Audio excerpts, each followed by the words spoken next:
हमारे YouTube channel में आप सभी का एक बार फिर से स्वागत है। तो आज हम आपके लिए कक्षा 9वीं का विषय विज्ञान सेट ए का संपूर्ण सॉल्यूशन लेकर आए हैं, जिसमें हम आपके लिए अथवा सहित सभी प्रश्नों के उत्तरों को प्रोवाइड कराएंगे। क्या होता है कि यदि आपको केवल इसी परीक्षा में पास होना होता तो आप सोचते कि कुछ नहीं, केवल एक क्वेश्चन को याद कर लीजिए या एक क्वेश्चन हम पे बन गया तो बस ठीक है, मेरा पेपर हो गया। लेकिन आप अपनी तैयारी वार्षिक परीक्षा के तहत कीजिएगा तो आपको जितने भी किसी भी विषय के, चाहे कोई भी कक्षा हो, कोई भी सेट आपको मिला हो, उसका संपूर्ण सॉल्यूशन जरूर कीजिएगा। इसी आधार पर हम आपके लिए आज इस सब्जेक्ट का संपूर्ण सॉल्यूशन लेकर आए हैं। तो देखते हैं। सबसे पहले सही विकल्प चुनकर लिखिए। तो न्यूनतम विषण गुण पाया जाता है वह होता है क में, ठोस में। अगला, निम्नलिखित में से कौन सा पदार्थ ऊर्ध्वपातित हो सकता है? तो उसका सही उत्तर होगा अमोनियम क्लोराइड। कोशिका झिल्ली बनी होती है लिपिड व प्रोटीन से। प्रति इकाई समय में चली गई दूरी को चाल कहते हैं।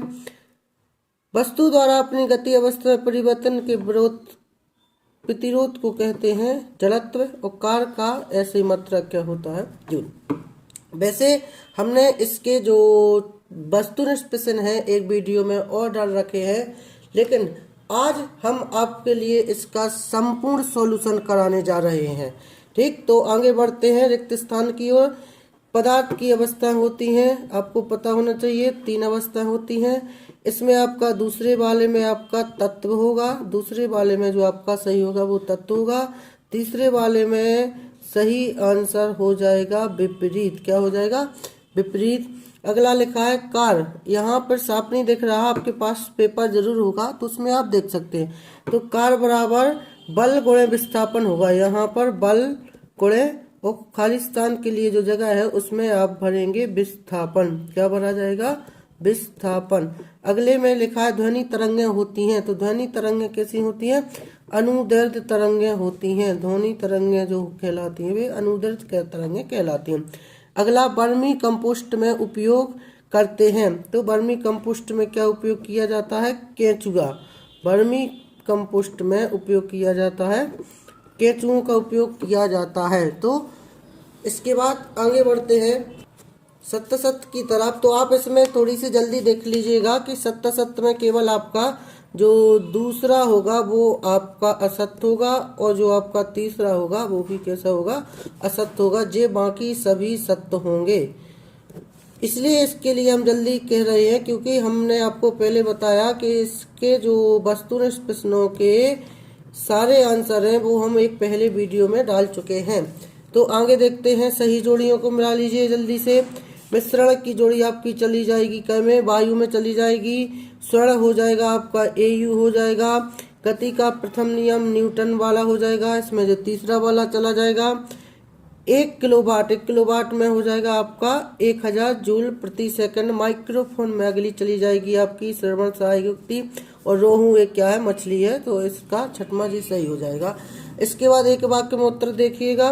घनत्व का मात्रक होता है। तो घनत्व का मात्रक होता है किलोग्राम मीटर की घाते -3। किलोग्राम मीटर की घाते -3। यहाँ पर इस प्रकार से यहाँ देख लीजिए kgm की घात -3। अगला, मक्खन में परिक्षेपण अवस्था क्या होती है? तो द्रव्य कण होती है। अगला, नारियल का रेशे युक्त छिलका किस ऊतक का बना होता है? तो इसको हम दृढ़ोतक भी कह सकते हैं या इसको हम स्क्लेरेन काइमा ऊतक भी कहते हैं। ठीक, इसके बाद एक गाड़ी का ओडोमीटर क्या मापता है? गाड़ी द्वारा तय की गई दूरी मापता है। किसी वस्तु की गतिज ऊर्जा E के बराबर, यहाँ पे आप इस प्रकार से लिख सकते हैं E के बराबर 1/2 mv²। 1/2 mv²। ठीक, इसके बाद देखते हैं अल्ट्रासोनोग्राफी के लिए किन तरंगों का उपयोग किया जाता है? तो पराश्रव्य ध्वनि तरंगों का उपयोग किया जाता है। इसके बाद अब आते हैं प्रश्न नंबर छठवें से, जो कि बहुत अनिवार्य होने वाले हैं। हमने आपको 2 बार बता दिया है कि हमने इसके जो वस्तुनिष्ठ प्रश्न हैं वो हम पहले वीडियो में डाल चुके हैं। अब आप प्रश्न नंबर 6 से पढ़ेंगे, गुप्त ऊष्मा किसे कहते हैं। तो देखते हैं गुप्त ऊष्मा किसे कहते हैं। तो ये रहा आपका गुप्त ऊष्मा किसे कहते हैं। आप यहाँ से लेके यहाँ तक इसका आंसर लिखेंगे। लिखा है, बिना ताप परिवर्तित किए द्रव्य को एक अवस्था से दूसरी अवस्था में परिवर्तित करने के लिए आवश्यक ऊष्मा प्रसुप्त ऊष्मा या गुप्त ऊष्मा कहलाती है। उसी को हम प्रसुप्त ऊष्मा भी कहते हैं और गुप्त ऊष्मा भी कहते हैं। अब आप इसके अथवा का प्रश्न देख रहे होंगे। लिखा है कि संगलन की प्रसुप्त ऊष्मा किसे कहते हैं। तो ये रहा आपकी संगलन की प्रसुप्त ऊष्मा। वायुमंडलीय दाब पर 1 किलोग्राम ठोस को उसके गलनांक पर द्रव में बदलने के लिए आवश्यक ऊष्मा होती है। ऊष्मा ऊर्जा उस ठोस की संगलन की प्रसुप्त ऊष्मा, संगलन की गुप्त ऊष्मा कहलाती है। तो ये रहे आपके प्रश्न क्रमांक 6 का ऊपर वाला प्रश्न और अथवा वाला। अब चलते हैं प्रश्न नंबर 7 की ओर। तो ये रहा आपका तत्व और यौगिक में अंतर। एक ही प्रकार से परमाणुओं से मिलकर बने पदार्थ तत्व कहलाते हैं, या दो से अधिक तत्वों के निश्चित अनुपात में मिलने से बने पदार्थ जिनके गुण अपने अपने तत्वों में गुण में सर्वथा भिन्न होते हैं, यौगिक कहलाते हैं। इसके बाद इसका दूसरा जो हो जाएगा, इसमें उदाहरण लिख सकते हैं, सोना, चांदी, तांबा, लोहा आदि। इसके साथ उदाहरण में जल, कार्बन डाइऑक्साइड, नमक आदि। तो ये रहा आपका प्रश्न क्रमांक 7 का। अब बढ़ते हैं प्रश्न क्रमांक 7 के अथवा में। तो 7 का जो अथवा आपका दिया गया है, लिखा है कोलाइड ई विलयन के 2 गुण लिखिए। कोलाइड ई विलयन के 2 गुण लिखिए। तो ये रहे आपके कोलाइड ई विलयन के 2 गुण। इसको आप लिख सकते हैं कोलाइड के 2 गुण। यह एक समांगी विलयन होता है, इनके कणों को आंखों से नहीं देखा जा सकते। तीसरा भी है टिंडल प्रभाव प्रदर्शित करते, इनको आसानी से पृथक नहीं किया जा सकता। कोई भी आप इनमें से 2 उदाहरणों को 2 गुणों को लिख सकते हैं। अब बढ़ते हैं आगे प्रश्न की तरफ।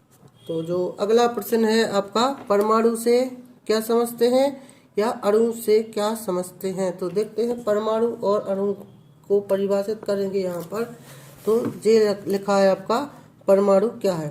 सभी द्रव्य चाहे वे तत्व, यौगिक या मिश्रण हों, सूक्ष्म कणों से बने होते हैं, परमाणु कहलाते हैं। सभी द्रव्य चाहे वे तत्व, यौगिक या मिश्रण जो सूक्ष्म कणों से बने होते हैं, परमाणु कहलाते हैं। ये दूसरी परिभाषा लिखी है, अन्य शब्दों में सभी द्रव्यों की रचनात्मक इकाई परमाणु होती है। आप यहाँ से यहाँ तक आप लिख सकते हैं। इसके बाद अणु लिखा है, अणु किसे कहते हैं। तो किसी तत्व या यौगिक का वह सूक्ष्म कण जो स्वतंत्र रूप से अस्तित्व में रह सकता है तथा जिसमें एक तत्व या एवं यौगिक के संपूर्ण गुण विद्यमान होते हैं, क्या कहलाते हैं, अणु कहलाते हैं। तो ये रहा आपका प्रश्न नंबर 8 के दोनों प्रश्न। अब देखते हैं प्रश्न नंबर 9। तो ये रही आपकी रदरफोर्ड के परमाणु मॉडल की कमियां। उन्हीं को हम सीमाएं कह सकते हैं, उन्हीं को हम कमियां कह सकते हैं, इतना याद रखना। तो आपको 2 लिखना है। तो पहली रही ये रदरफोर्ड के परमाणविक मॉडल की मुख्य कमियां थी कि इससे परमाणु के स्थायित्व का पता नहीं चलता है। एक आप ये लिख सकते हैं। यदि आपको दूसरा लिखना है तो वो भी लिख दो, या फिर तीसरा लिख दो।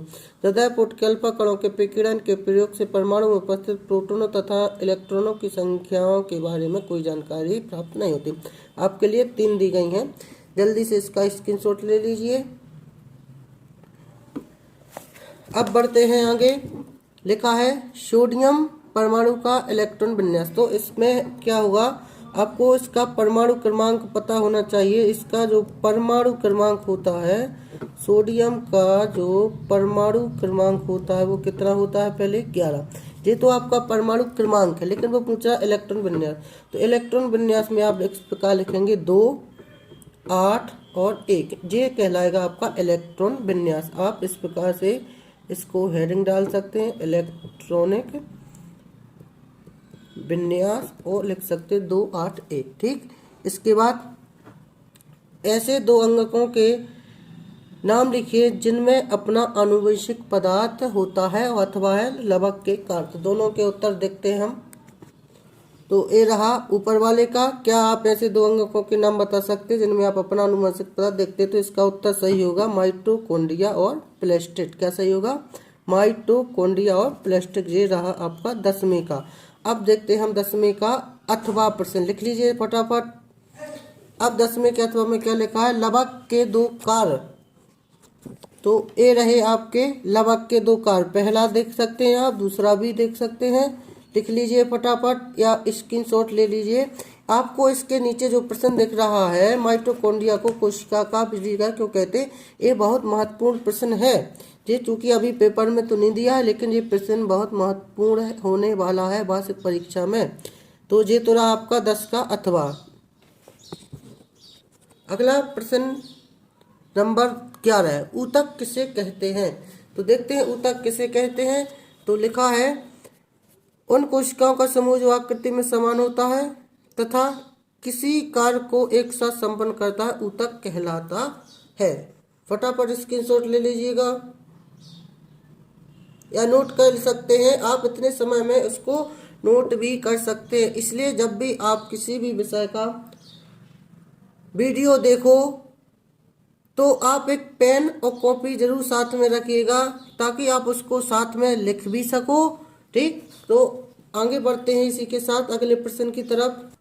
तो अगला जो प्रश्न है 11 का अथवा एरिओलर ऊतक के दो कार्य लिखे। तो देखते हैं एरिओलर ऊतक के क्या कार्य हैं। पहला कार्य क्या लिखा है? अंगों के भीतर की खाली जगह को भरता है। दूसरा लिखा है आंतरिक भागों को सहारा प्रदान करता है। तीसरा लिखा है ऊतकों की मरम्मत में सहायता प्रदान करता है। तो यहाँ तो 3 दिए गए हैं, आप कोई भी 2 कार्यों को लिख सकते हैं।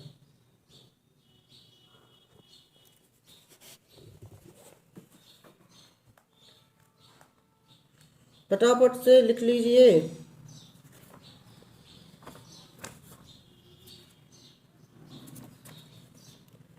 अब बढ़ते हैं हम अगले प्रश्न की तरफ। प्रश्न नंबर जो 12 है, लिखा है कि चाल एवं वेग में 2 अंतर लिखिए और दूरी और विस्थापन में 2 अंतर लिखिए।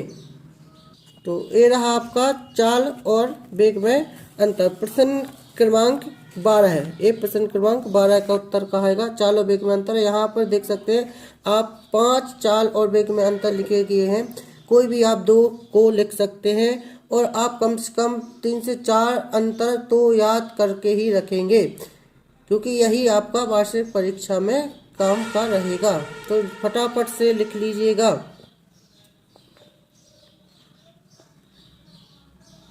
और ये रहा आपका 12 का अथवा दूरी और विस्थापन में 2 अंतर। तो देख सकते हैं यहाँ पर दोनों अंतर लिखे गए हैं। दूरी और विस्थापन में वस्तुदाता की गए पथ की लंबाई दूरी कहलाती है। निश्चित समय में गतिमान वस्तु की प्रारंभिक और अंतिम स्थितियों के बीच की न्यूनतम दूरी को विस्थापन कहते हैं। दूरी अदिश राशि है और विस्थापन सदिश राशि है। अब बढ़ते हैं प्रश्न क्रमांक 13। एक खड़ी हुई बस पर कौन कौन से बल कार्य कर रहे होते हैं? तो देखते हैं इसका उत्तर सही होगा गुरुत्वाकर्षण बल, संपर्क बल और आंतरिक बल। एक खड़ी हुई बस पर गुरुत्वाकर्षण बल, संपर्क बल और आंतरिक बल कार्य कर रहे होते हैं। प्रश्न है आपका 13 का अथवा गतिमान बस पर कौन कौन से बल क्रियाशील होते हैं? तो इसमें आवेग बल और संवेग बल क्रियाशील होता है। अब आगे का प्रश्न देखते हैं। प्रश्न क्रमांक 14 है, गुरुत्वीय त्वरण किसे कहते हैं? तो देखते हैं गुरुत्वीय त्वरण किसे कहते हैं। तो ये रहा आपका गुरुत्वीय त्वरण का उत्तर। जब भी कोई वस्तु पृथ्वी की ओर गिरती है तब उस वस्तु पर त्वरण कार्य करता है। यह त्वरण पृथ्वी के गुरुत्वीय बल के कारण होता है, इसलिए इस त्वरण को पृथ्वी के गुरुत्वीय बल के कारण त्वरण या गुरुत्वीय त्वरण कहते हैं। स्मॉल जी से प्रदर्शित करते हैं। अगला इसका जो प्रश्न था लिखा था उत्प्लावकता किसे कहते हैं? तो देखते हैं हम उत्प्लावकता किसे कहते हैं। तो ये रहा आपका उत्प्लावक तरल पदार्थ, गैस या द्रव का वह गुण जिसके कारण किसी वस्तु को उसमें डुबाए जाने पर वह वस्तु पर ऊपर की एक बल आरोपित करता है या उत्प्लावकता कहलाता है। तो ये रहा अपना प्रश्न क्रमांक 14 का अथवा। अब अगला प्रश्न क्रमांक हम 15 को देखते हैं। तो प्रश्न क्रमांक 15 है ऊर्जा संरक्षण का नियम अथवा गतिज ऊर्जा और स्थितिज ऊर्जा में अंतर लिखिए। तो ये रहा आपका इसका सही आंसर। लिखा है इस नियम के अनुसार ऊर्जा केवल एक रूप से दूसरे रूप में रूपांतरित हो सकती है, ना तो इसकी उत्पत्ति की जा सकती है और ना ही इसका विनाश किया जा सकता है। रूपांतरण के पहले व रूपांतरण के पश्चात कुल ऊर्जा सदैव अचल रहती है। ये हो गया आपका प्रश्न क्रमांक 15 का ऊपर वाला। अब देखते हैं प्रश्न क्रमांक 15 का अथवा। तो ये रहा आपका स्थितिज ऊर्जा और गतिज ऊर्जा में अंतर। चूंकि प्रश्न में लिखा है कि गतिज ऊर्जा और स्थितिज ऊर्जा में अंतर, तो आप इसको चेंज कर सकते हैं। गतिज ऊर्जा यहाँ लिख लीजिए, स्थितिज ऊर्जा यहाँ लिख लीजिए। तो पहले गतिज ऊर्जा यदि आप लिखेंगे तो किसी वस्तु की गतिज ऊर्जा उसकी गति के कारण होती है और किसी वस्तु की स्थितिज ऊर्जा उस वस्तु की स्थिति, विन्यास और आकार पर निर्भर करती है। इसका जो गतिज ऊर्जा बराबर सूत्र होता 1/2 mv² और स्थितिज ऊर्जा बराबर जो सूत्र होता mgh। अगला प्रश्न जो प्रश्न है लिखा है प्रतिध्वनि किसे कहते हैं। तो प्रतिध्वनि का आपका सही आंसर रहेगा ए कि ध्वनि के परावर्तन के कारण ध्वनि के बार बार सुनाई देने की जो घटना है प्रतिध्वनि कहलाती है। फटाफट से आप इसको लिख सकते हैं या स्क्रीनशॉट ले लीजिएगा। और अथवा में पराध्वनि के अनुप्रयोग तो ये रहे आपके पराध्वनि, उसी को हम पराश्रव्य ध्वनि कहते हैं। तो यहाँ पर 3 अनुप्रयोग दिए गए हैं, कोई भी आप 2 अनुप्रयोग को लिख सकते हैं।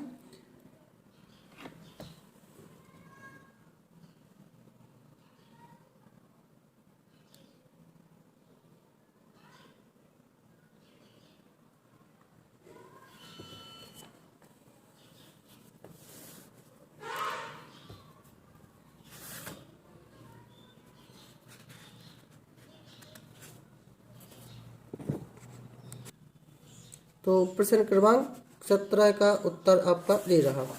अंतरा फसलीकरण और फसल चक्र जो लिखा था कि फसल उत्पादन वृद्धि के 2 उपाय लिखे, तो वो होगा अंतरा फसलीकरण और फसल चक्र फसल उत्पादन की वृद्धि के 2 उपाय है। अगला प्रश्न है फसल सुरक्षा प्रबंधन हेतु 2 उपाय लिखे। तो फसल सुरक्षा प्रबंधन हेतु देखिएगा 2 उपाय कौन से हो जाएंगे आपके। तो ये आपके उसके 2 उपाय सही हो जाएंगे। फसल सुरक्षा प्रबंधन हेतु उपाय तो यहाँ पर 3 लिखे गए हैं, रासायनिक विधि, यांत्रिक विधि और एक दी गई आपकी निरोधक विधि। तो किन्हीं भी आप 2 विधियों को या 2 उपायों को लिख सकते हैं। अब इसी के साथ हम आगे बढ़ते हैं और प्रश्न क्रमांक 18 की ओर चलते हैं।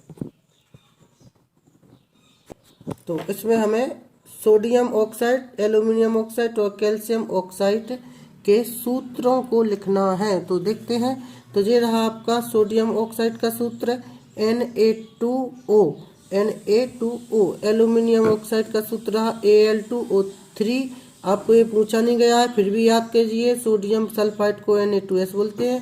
ये फिर पूछा गया कैल्शियम कार्बोनेट, तो कैल्शियम कार्बोनेट का सूत्र होगा CaCO3। तो ये आपका 18 का ऊपर वाला। अब देखते हैं अथवा। अथवा में लिखा है निम्नलिखित यौगिकों में विद्यमान तत्वों के नाम लिखना है। तो ये 18 का अथवा में सबसे पहले वो पूछ रहा है आपको बुझा हुआ चूना। इसमें देख सकते हैं आप कि इसमें आपको बुझा हुआ चूना का में उपस्थित तत्वों के नाम पूछ रहा है। तो बुझा हुआ चूना में कौन कौन से तत्व होंगे, कैल्शियम, ऑक्सीजन और हाइड्रोजन। इसका पहले का ये हो जाएगा। दूसरा पूछ रहा है हाइड्रोजन ब्रोमाइड। तो हाइड्रोजन ब्रोमाइड में पाया जाएगा हाइड्रोजन और ब्रोमीन, ये दूसरे का हो जाएगा आपका। तीसरा पूछ रहा है पोटेशियम सल्फेट। तो पोटेशियम सल्फेट का होगा आपका ये डी वाला, पोटेशियम सल्फर और ऑक्सीजन। जो तीसरा है वो बेकिंग पाउडर का दिया गया है। इसको भी आप लिख लीजिए क्योंकि ये भी आपका महत्वपूर्ण हो सकता है। अब हम बढ़ते हैं आगे प्रश्न क्रमांक 19 पर। तो प्रश्न क्रमांक 19 ये फटाफट से लिख सकते हैं आप।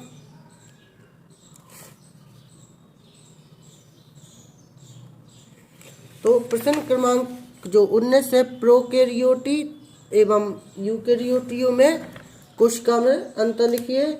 और अथवा में लिखा है जंतु कोशिका या पादप कोशिका में आपको चित्र बनाना है। तो एक आपको अंतर दिया गया है, एक आपको चित्र बनाना है। तो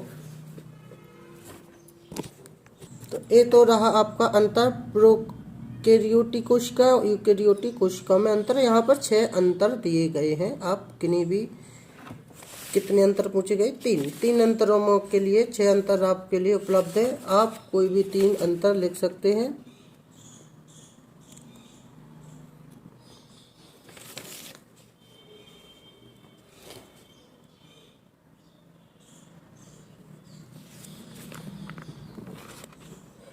और ये रहा आपका पादप कोशिका का नामांकित चित्र, देखिए। और इसको प्रैक्टिस करके जरूर बनाएंगे आप।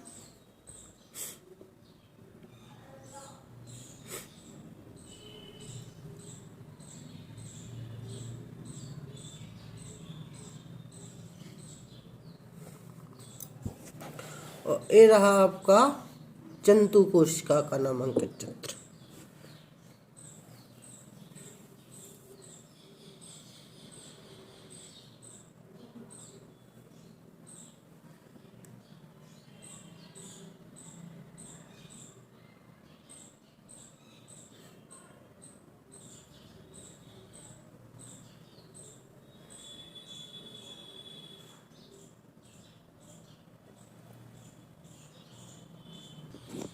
तो जो आपका प्रश्न क्रमांक 20 है वो लिखा है कोई मोटर बोट झील में ब्रह्मावस्था से सरल रेखीय पथ पर 3.0 ms-2 मतलब मीटर बटे सेकंड स्क्वायर की नियत त्वरण से 8.0 सेकंड s लिखा है यहाँ पर तक चलते इस समय अंतराल में मोटर बोट कितनी दूरी तय करती है। इसको हम आपको हल करके दिखाएंगे। तो देख सकते हैं आप, सबसे पहले देखेंगे हम ज्ञात है में क्या लिखा जाएगा? मोटर बोट की जो प्रारंभिक चाल है, मोटर बोट की जो आपकी प्रारंभिक चाल है वो हो जाएगी u बराबर 0। कितनी हो जाएगी? u बराबर 0 मीटर बटे सेकंड। ms-1 लिखा है, मीटर बटे में सेकंड हो जाएगी। त्वरण, आपका त्वरण जो लिख दिया गया है 3.0 ms-2 समय अंतराल की तरह है, मतलब समय 8 सेकंड दिया गया है। ज्ञात करना है चली गई दूरी s। अब हमने लिखा, हम जानते हैं ए आपका गति का द्वितीय समीकरण लिखा है s बराबर ut plus half eighty square, मतलब 1/2 AT स्क्वायर। अब आप यहाँ सोच रहे होंगे कि यहाँ पे प्रारंभिक चाल कितनी है? 0।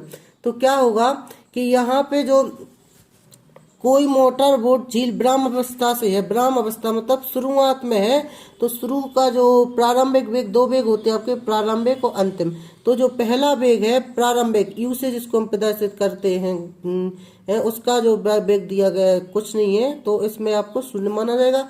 अब इसने सरल रेखीय पथ पर गति करना शुरू किया, त्वरण मतलब, तो ये त्वरण हो गया आपका 3.0। तो अब आपके जो इतने मान हो गए, अब हम इस मान को इस समीकरण में आपका रखेंगे। तो देखते हैं s बराबर u के स्थान पर u का मान कितना दिया गया है? 0। यहाँ पर कोष्टक लगा देंगे या गुणा समझ लेंगे। t का मान 8.0 प्लस 1/2, फिर a आ गया तो 3.0 गुणा में लगा देंगे, फिर गुणा लगा देंगे और t की जगह पर 8.0 का होल स्क्वायर। ठीक, अब s अब 8.0 को 0 में गुणा यदि करेंगे हम तो 0 हो जाएगा, प्लस जे 1/2 दशमलव के बाद का 0 हम छोड़ सकते हैं, तो 3 गुणे 8 का वर्ग कितना हो जाएगा आपका? 64। दशमलव के बाद 0 इसलिए 8 का सीधा वर्ग हो जाएगा 64। यहाँ पर 2 लिखना है। अब 2 का इसमें भाग चला जाएगा, 32 बार चला जाएगा, तो s बराबर क्या बचा? 0 छूट जाएगा आपका, 3 एकम 3 गुणे कितने बचे आपके? 32 बचे, इसका गुणा हो जाएगा, 3 दूनी 6, 3 त्रिका 9 हो जाएगा। अब हम इसमें लिख देंगे, ये आपका मीटर में आ जाएगा। अतः इस लाइन को जरूर लिख देंगे, अतः चली गई अभिष्ट जो दूरी है वो हो जाएगी आपकी 96 मीटर है। तो अब आप इसको एक बार फिर से देख सकते हैं आप कि ज्ञात है। मोटर की प्रारंभिक चाल तो यू हो जाएगी, त्वरण आपका दिया है, समय अंतराल दिया है, ज्ञात करना है चली गई दूरी एस। गति के द्वितीय समीकरण को लिखेंगे और गति के द्वितीय समीकरण में हम मान करके आपको हमने हल बता दिया है किस प्रकार से किया जाएगा, आप इसको नोट कर लीजिएगा।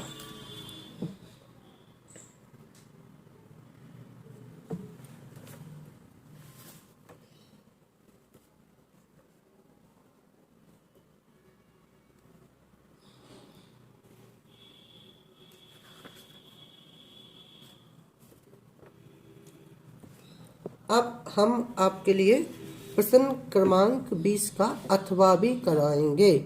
हम एक भी प्रश्न आपके लिए नहीं छोड़ेंगे। तो इसका प्रश्न लिखा, एक कृत्रिम उपग्रह 42,250 किलोमीटर त्रिज्या की वृत्ताकार कक्षा में घूम रहा है। यदि वह 24 घंटे में पृथ्वी की परिक्रमा करता है तो उसके चाल का परिक्रम तक चाल ज्ञात करना है। जिस समय 24 घंटे दिया गया है, मतलब टी का मान दिया गया है और जो त्रिज्या किलोमीटर में आपकी दी गई है। तो अब देखते हैं आप इसका मान। तो ज्ञात है मतलब दिया है। उपग्रह की कक्षा की त्रिज्या कहलाती है आर। आर का मान कितना दिया है, 42,250 किलोमीटर। एक चक्कर में लगा समय कितना है, 24 घंटे। ज्ञात का करना हमको चाल, मतलब भी का मान क्या करना, ज्ञात। तो चाल का यहाँ पर हम एक सूत्र लगाएंगे, कक्षा की परिधि बटे में एक चक्कर में लगा समय। चाल को प्रदर्शित करते हम कैसे, भी से। परिधि को पता होगा, वृत्त की परिधि या कक्षा की परिधि 2πr, तो इसको 2πr लिख देंगे। एक चक्कर में लगा समय कितना था आपका, टी। अब इसमें रखेंगे हम मान, तो इसके बराबर में लिख देंगे, 2 के 2 हो जाएंगे आपका। ये पाई दिख रहा, पाई का मान हो जाएगा आपका 22 बटे कितने, 7। फिर क्या लिखा, आर। आर का मान आपको पता है 42,250। अब बटे में कितने बचे आपके, अभी टी बचा है, तो टी का मान यहाँ पर लिख सकते हैं आप 24। अब हम इसको काटेंगे तो ये आपके 12 हो जाएंगे यहाँ पे। फिर आपका ये 2 से आपका काट दिया, ये 2 छक्के 12 फिर से हो गई, ये 11 दूनी 22 हो गए। तो क्या बचा, 11 गुणे 42,250 बटे 11 गुणे 6। अब पता है आपको, ये 2 से भी फिर से कट जाएंगे, 2 3 6 हो जाएंगे। और ऊपर वाली संख्या को 2 से काटेंगे तो कितने आ जाएंगे आपके, यहाँ पर लिखते हैं ना 11 गुणे, इसको काटने पर चलो ठीक है, यहाँ पर भी हम आपको समझा दे रहे हैं। तो इसको 2 से दोनों में भाग दिया, 21,125 बटे कितने आ गए आपके 3।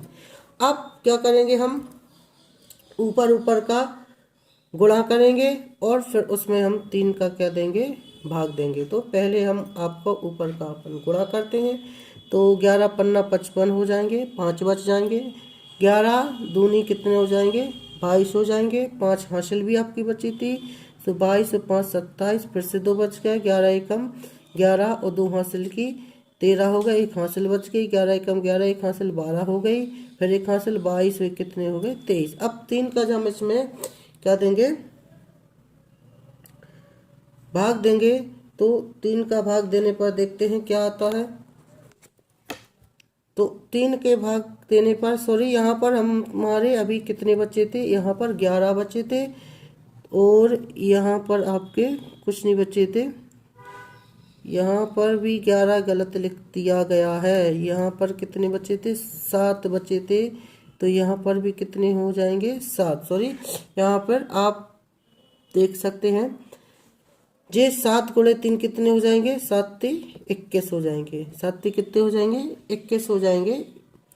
अब जब 21 का हम इसमें भाग देंगे तो हो जाएगा 11,065.975 और ये आएगा किलोमीटर प्रति घंटा में। km/h की घात माइनस का कितना हो जाएगा 1, km/h की घात कितना हो जाएगा माइनस का 1। यहाँ पे आप थोड़ी सी कन्फ्यूजन हो गई, इसलिए आप इसको दोबारा देख सकते हैं। 2 पाई का मान 2 जे हो गया, पाई का मान 22/7, आर का मान हो गया टी, जे 22/7 पूरा पाई का मान था, 24 आपका टी का मान हो गया। यहाँ जे 2 से 24 कटे थे 12 हो गए, तो 12 और 22 कटे थे, तो 11 और 6 बचे थे। अब यहाँ पे 11 बचे थे, 42,250 7 और फिर से 6। अब इन दोनों में 2 का भाग, तो 2 का भाग देने पर ये बचे आपके, ये 7 बचे थे, यहाँ 3। अब इन दोनों का हमने गुणा कर दिया तो इतने आए, जी 7 21 ये वाले गुणा, इसका भाग दिया तो किलोमीटर प्रति घंटा। अब आप इसको यदि आप किलोमीटर प्रति सेकंड में बदलना चाहोगे तो किलोमीटर प्रति सेकंड के लिए लिखेंगे आप, अर्थात में 3.074 किलोमीटर प्रति सेकंड, ये आपका सही आंसर हो जाएगा। वो किलोमीटर में था, ये आपका किलोमीटर प्रति सेकंड में। अब देखते हैं प्रश्न नंबर 21। प्रश्न नंबर 21, तो 21 में आपका आप देख सकते हैं क्या पूछा गया है। लिखा है उदाहरण के साथ व्याख्या कीजिए। परमाणु संख्या, द्रव्यमान संख्या, समस्थानिक को संभावित सबकी परिभाषाएं लिखना है, उदाहरण भी देना है। तो ये रही आपकी सबसे पहले परमाणु संख्या की परिभाषा। किसी तत्व के एक परमाणु के नाभिक में मौजूद प्रोटॉनों की संख्या को, प्रोटॉनों की कुल संख्या को उसकी परमाणु संख्या कहते हैं। इसे Z से प्रदर्शित करते हैं। उदाहरण आपका दिया गया है हाइड्रोजन के लिए Z बराबर 1, क्योंकि हाइड्रोजन परमाणु के नाभिक में एक प्रोटॉन होता है। कार्बन के लिए Z बराबर 6, क्योंकि कार्बन परमाणु के नाभिक में 6 प्रोटॉन होते हैं। ये रही आपकी परमाणु संख्या। अब देखते हैं हम द्रव्यमान संख्या। तो आप देख सकते हैं ये रही आपकी द्रव्यमान संख्या की परिभाषा। किसी तत्व के एक परमाणु के नाभिक में उपस्थित प्रोटॉन और न्यूट्रॉन की संख्या की को उसकी द्रव्यमान संख्या है। आपका ये उदाहरण भी दिया गया है, देख सकते हैं आप। इसके बाद आपकी समस्थानिक की परिभाषा दिया गया है। तो लिखा है किसी तत्व के ऐसे परमाणु जिनकी परमाणु संख्या समान हो तो परमाणु द्रव्यमान भिन्न हो तो उसके तत्व के समस्थानिक कहलाते हैं। यहाँ तक आप लिखेंगे इसको।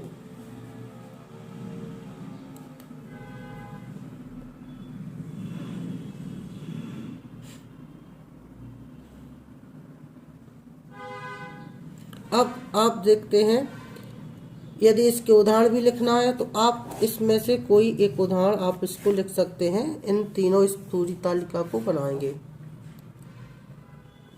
हाँ, अब संभारक की भी परिभाषा पूछी गई है। तो संभारक की तत्वों के ऐसे परमाणु जिनकी द्रव्यमान संख्या तो समान हो परंतु परमाणु संख्या भिन्न भिन्न हो तत्वों के संभारक कहलाते हैं। ये आपका रहा उदाहरण। तो ये रहा आपका 21 का ऊपर वाला प्रश्न। अब हम देखेंगे 21 का अथवा।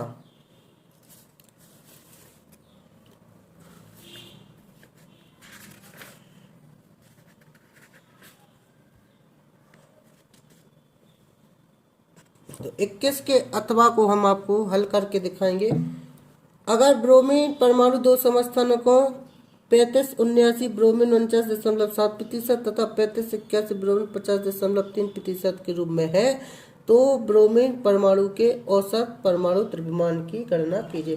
तो अब देखते हैं कितने आसान तरीके से हम इसको आपको हल करवाएंगे। सबसे पहले आपका ये ज्ञात में हो गया कि ये आपको क्या है, ज्ञात है। तो इसको हमने लिख दिया। अब हम यहाँ पर लिखेंगे, क्या लिखेंगे, यहाँ पर लिखेंगे ब्रोमीन का औसत परमाणु द्रव्यमान। और इसको देखो कितने आसान तरीके से आप इसको हल कर सकते थे। अब नहीं कर पाए तो आप इसको अभी भी कर लीजिएगा, कोई दिक्कत नहीं।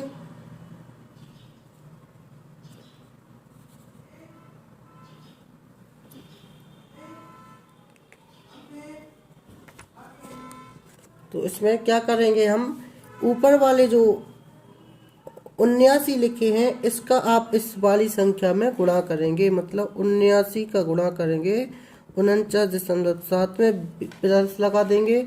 फिर इस 81 का गुणा करेंगे 81 गुणे 50.3 और नीचे आप भाग देंगे इसमें 100 का। बस इतना सा करना था। अब आपको गुणा तो आते ही होंगे।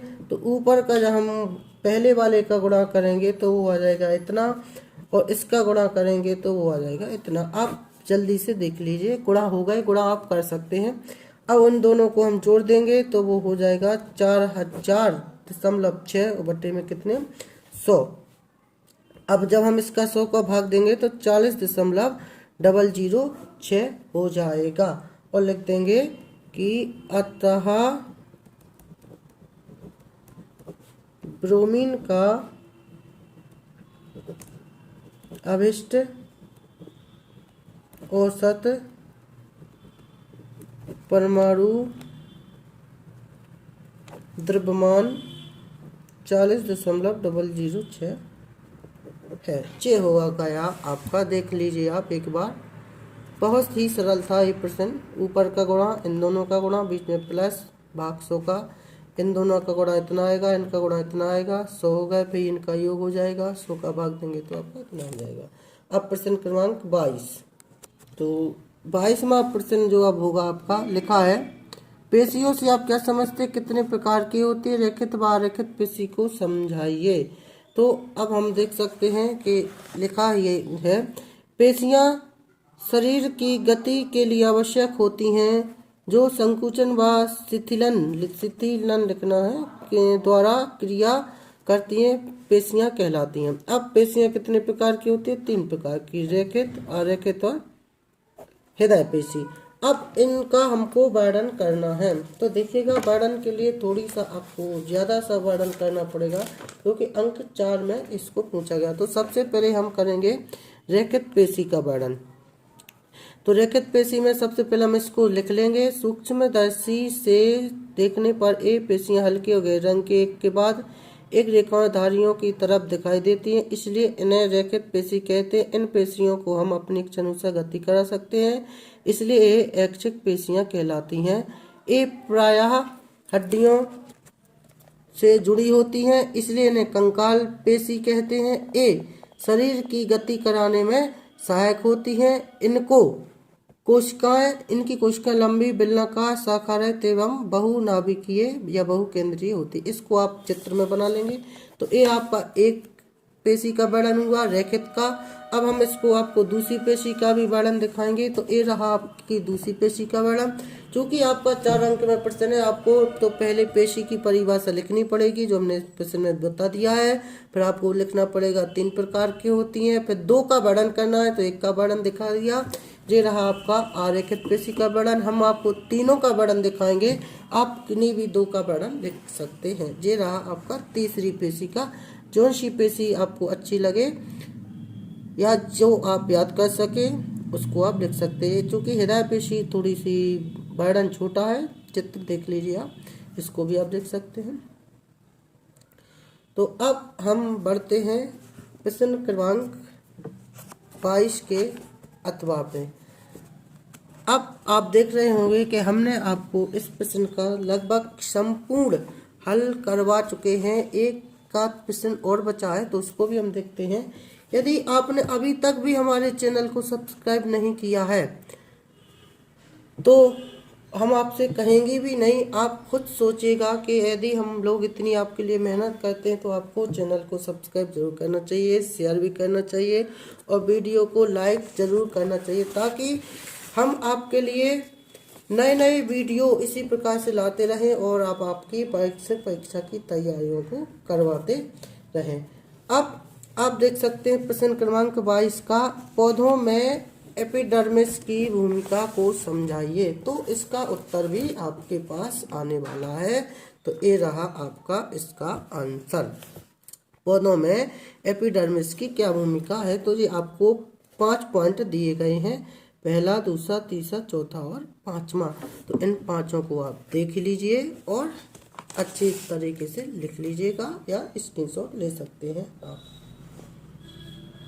तो जल्दी से आप इसको शेयर भी कीजिएगा, सब्सक्राइब कीजिएगा, लाइक कीजिएगा।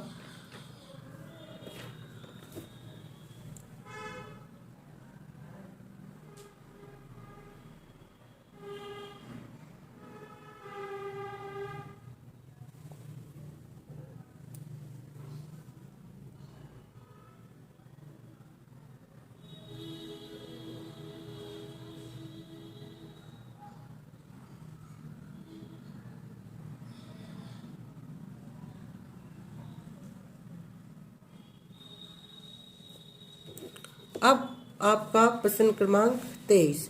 तो अब 23 तो हम तभी बताएंगे जब आप कमेंट बॉक्स में लिखेंगे कि नहीं सर हमको 23 प्रश्न भी चाहिए है, तब हम आपको 23 क्रमांक वाले प्रश्न को भी आपको प्रोवाइड जरूर कराएंगे। तो जुड़ी रहेगा हमारे यूट्यूब चैनल।